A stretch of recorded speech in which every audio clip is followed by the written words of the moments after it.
Nous sommes en direct avec Monsieur Dieudonné Moussa Galoucha, que vous connaissez très bien ici, on le disait tout à l'heure, sur Télé 50, avec qui on va parler de cette question, de cet horrible drame arrivé à la prison centrale de Makala. C'est vrai qu'il y a eu de morts, mais dans les à côté, il y a eu aussi des scènes horribles de viol. Hier, on a suivi même un témoignage qui disait que presque 90% des femmes qui se trouvaient à la prison de Makala en ce moment-là ont subi des viols. D'autres se retiennent de le dire par honte. Bonsoir et bienvenue, Monsieur Dieudonné Moussa Galoucha. Merci beaucoup et je suis très content d'être invité dans ce qui est direct de Télé 50. Et je voulais, avant d'entrer dans le vif des sujets, féliciter Jean-Marie Kassamba par rapport à toutes les améliorations que je ne cesse de découvrir. Des améliorations qui vont emmener aussi au niveau national de l'UNPC. Oui, je l'encourage vraiment, je le soutiens. Je pense qu'au regard de ce qu'on voit tout le temps quand on arrive à Télé 50, des choses qui changent, je pense qu'il peut apporter quelque chose de plus, de meilleur et de nouveau à l'INPC. Donc, je le souhaite bonne chance et je pense qu'il mérite. Merci beaucoup, M. Dieudonné Moussa Galoucha. Mais malheureusement, le sujet qu'on va aborder aujourd'hui est triste. Vous, en tant qu'activiste de droits humains, de la société civile, vous êtes quand même quelqu'un de très important dans le paysage ici de la République démocratique du Congo. Vous avez aussi appris, tout comme nous, ces scènes horribles arrivées à la situation à la prison de Makala. La situation est à quel niveau? Bon, oui, certainement c'est horrible, c'est déplorant, c'est triste, c'est écœurant, ça fait froid au cœur. Et nous avons eu à présenter les condoléances d'abord aux familles qui sont concernées par ces tueries, ces barbaries de l'époque où on ne pouvait plus avoir ça, ces carnages, ces massacres qui s'est déroulés à la prison centrale de Makala. Et nous avons également présenté notre tristesse à l'ensemble de la population congolaise parce que d'une manière ou d'une autre, chacun de nous, par lignée directe ou indirecte, a des gens qui sont à Makala, des amis, des frères, des connaissances, et donc ça a inquiété tout le monde. Et ce qui est encore grave, c'est que nous savons très bien que la mission constitutionnelle confiée à ceux qui nous dirigent ou au gouvernement, c'est d'assurer la sécurité des personnes et de leurs biens. Et encore, cette sécurité devrait ou doit être une obligation à l'État congolais ou à chaque État au niveau des milliers carcéraux ou dans les milliers de détentions. Et malheureusement, c'est là où la sécurité doit être plus assurée que ce n'est pas assuré si on arrive à un carnage, à une boucherie humaine de cette envergure, c'est déplorable. Et nous avons suivi une fois de plus, malheureusement, le gouvernement, une contradiction totale au sein du gouvernement où le vice-ministre de la Justice a donné un chiffre imaginaire. Un bilan provisoire, entre guillemets. Provisoire. Non, ce n'était même pas provisoire, c'est un chiffre imaginaire en voulant cacher des choses. Il parle de 2 morts, donc il se moque, il banalise, il prend, je ne sais pas le terme le plus fort qu'il faut utiliser, des 2 morts alors que son collègue ou son collègue du gouvernement, bien sûr, même s'il est le VPM à l'intérieur, va parler de 129 morts. Après cela, on va au Conseil des ministres, au niveau du gouvernement officiel maintenant, je crois que c'est Patrick Mouya qui va annoncer des 131 morts, des chiffres de tâtonnement. Donc vous voyez, de 2 à 131, en passant par 129, on ne sait pas réellement quel est le nombre exact de morts qu'il y a eu à Makala, la raison pour laquelle nous avons produit un communiqué au niveau du consortium des ONG des droits de l'homme avec la plus grande participation de toutes les organisations impliquées dans les droits de l'homme, où nous avons demandé une enquête indépendante. Il faut que cette enquête-là puisse être internationale parce que, comme le gouvernement a failli à sa mission, parce que c'est au gouvernement qu'il est donné la mission de pouvoir assurer la sécurité des personnes et surtout des détenus dans ces milliers carcéraux, et il n'y a pas eu que des détenus, la chose encore la plus grave, il y a des prévenus qui ont péri dans ces tueries, il y a même des inculpés, des gens qu'on arrête qui sont là. Et il y a des gens, selon les témoignages que nous avons, qui avaient déjà purgé leur peine, mais qui se retrouvaient encore en prison et probablement et certainement, ils ont péri. Vous voyez la gravité des choses.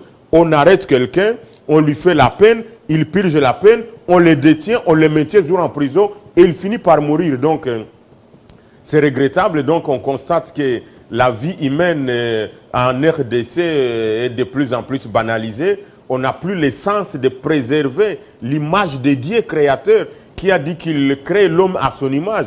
Et donc, de par cela, pour nous chrétiens, pour nous croyants, nous avons comme l'impression qu'au-delà de bafouer la vie humaine, on est en train de faire des sacrilèges vis-à-vis de l'éternel Dieu. Parce que Dieu ayant donné ou ayant fait son image dans l'être humain, donc négligeant la vie humaine, on est en train de bafouer également. Donc il y a autant d'éléments.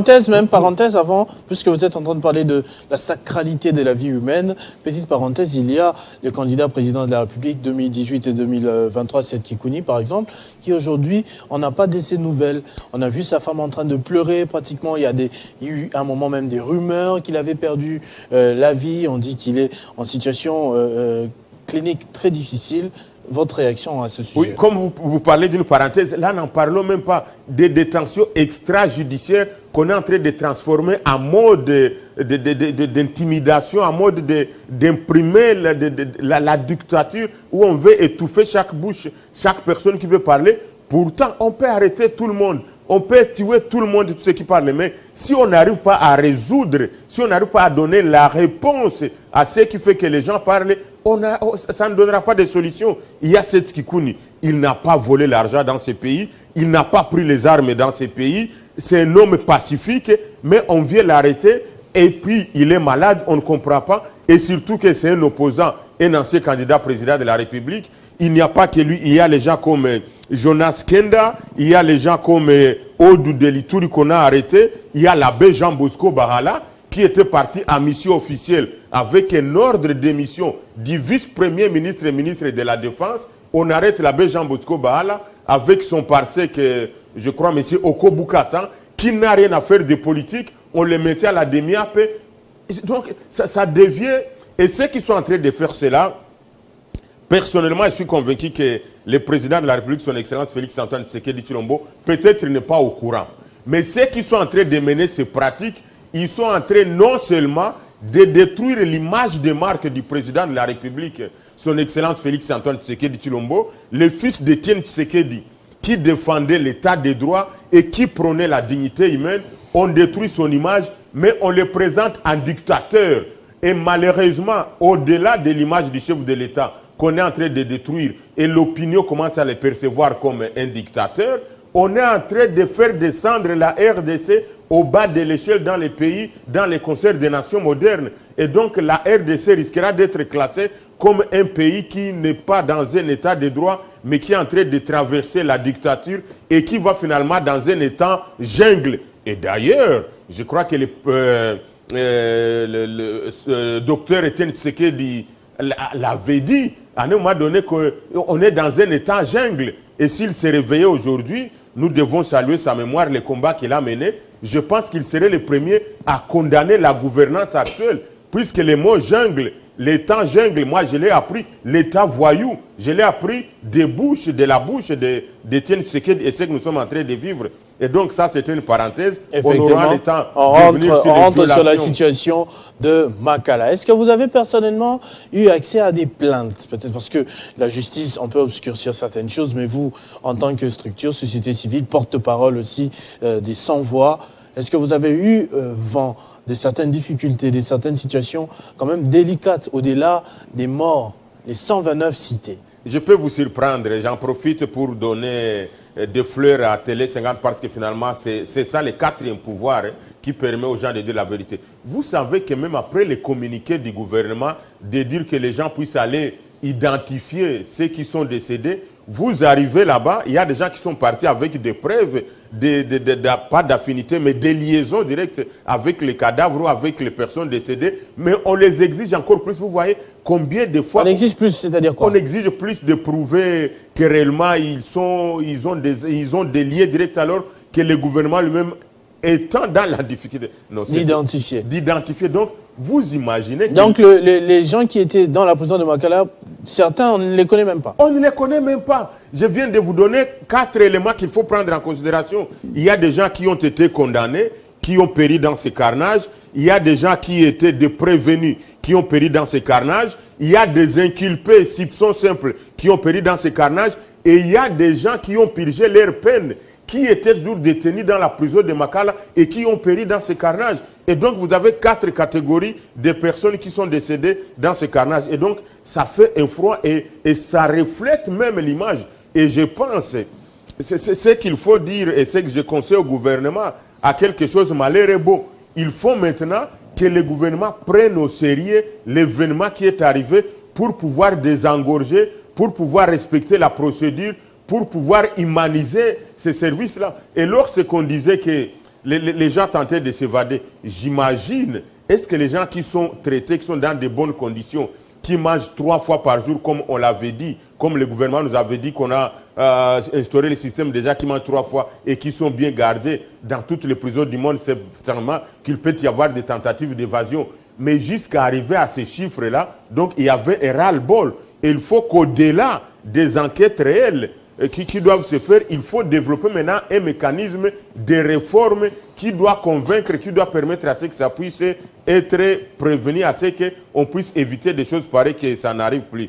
Et nous avons, au-delà de cette recommandation, nous avons demandé effectivement qu'on puisse organiser un deuil national. C'est inimaginable, mon frère, mes chers compatriotes téléspectateurs. On arrive à perdre autant de morts, mais on ne met pas les drapeaux en berne. Silence radio. Silence radio. Et donc, on a comme l'impression que les gens sont contents le fait qu'il y a eu des tueries. Et donc, nous avons condamné cela. Nous avons demandé une enquête. Nous avons demandé des sanctions. Et parmi des éléments qu'il faut en premier lieu, il faut que le vice-ministre de la Justice démissionne. Excellence, Monsieur le Président de la République, Madame la Première ministre, s'il ne veut pas démissionner le vice-ministre de la Justice, il faut le révoquer. Ça coûte quoi pour montrer que vous n'êtes pas content, que vous n'êtes pas d'accord avec ce qu'il a dit? Le vice-premier ministre à l'intérieur... Il a été réprimandé, non? On a suivi non, en conseil de ministre, la première ministre, le président de la République. On demandait une communication coordonnée. Non, mon frère, je vous parle comme Congolais, au-delà d'être activiste des droits de l'homme, acteur de la société civile. C'est répugnant, c'est cracher sur l'ensemble de la population congolaise que quelqu'un qui fait un mensonge d'État plutôt sur autant de morts, on le laisse comme ça. Le vice-ministre à la justice doit démissionner ou doit être révoqué. Et par ricochet, il faut des réprimandes ou il faut sanctionner le VPM de l'intérieur, Jacquemain Chabani, qui a failli à sa mission. Et donc, c'est inimaginable qu'on puisse vivre. Quand on dit qu'il a failli à sa mission, on voit, il y a un message du directeur de la prison qui a demandé asile aujourd'hui en Europe. Il n'a pas écrit ça à Jacquemain Chabani, il a écrit ça au gouvernement de l'époque. Il ne faut pas personnifier les choses. Il y a un gouvernement congolais, il y a un président de la République ou une présidence de la République, je veux dire. Il ne faudrait pas mettre ça sur des têtes de personnes. Non, pour terminer, parce que il y a la solidarité gouvernementale ou bien l'unité de commandement au niveau du gouvernement. Ceux qui sont concernés, ils sont là. Mais une seconde pour parler du directeur de la prison centrale. J'ai eu des informations, nous sommes en train d'enquêter. Il était parti avant, il n'a pas fui, il a eu l'autorisation. D'ailleurs, je crois que ceux qui sont en train de mêler les directeurs de la prison centrale à cette affaire ont tort. Parce que non seulement il avait alerté avant, il faut le prendre comme un brave qui avait dénoncé la situation parce qu'il était à l'intérieur, mais il est parti avant que les événements arrivent. Donc nous sommes en train de documenter. S'il y a le temps, nous pouvons dire ça. Donc, le directeur de la prison centrale n'est pas impliqué de près dans cette affaire. Voilà, c'est regrettable. Donc il faut une enquête sérieuse et il faut effectivement qu'on puisse désengorger, mais il faut sanctionner des gens qui ont été concernés par ces massacres. Merci beaucoup, Dieudonné Mouchagalusa. Vous avez parlé au nom de la société civile dans ce Kinshasa Direct de cette situation horrible, difficile, dramatique qui a eu lieu à la prison centrale de Makala il y a déjà plus de 2 semaines, mais qui continue à alimenter les débats. Merci de votre disponibilité, d'avoir répondu à notre invitation. C'est moi qui vous remercie. J'espère que Mme Arlette n'échappera pas à ces débats de demain vendredi. C'est une demande d'invitation en exclusivité. On a compris, merci beaucoup. Et vous l'aurez compris, juste en face de Dieudonné Mouchagalusa, la ravissante Arlette Boutela en noir et blanc et cheveux à la Rihanna des années 2000 vers le début. Et là, déjà, pour vous présenter la grande édition du journal de 19h, vous avez suivi les grands titres tout à l'heure avec Damaris Kayembe. Sans plus tarder, après quelques petits spots publicitaires, dans 3 minutes très exactement, vous aurez Arlette Boutela, déjà bien arrangée de l'autre côté pour la grande édition du journal de 19h.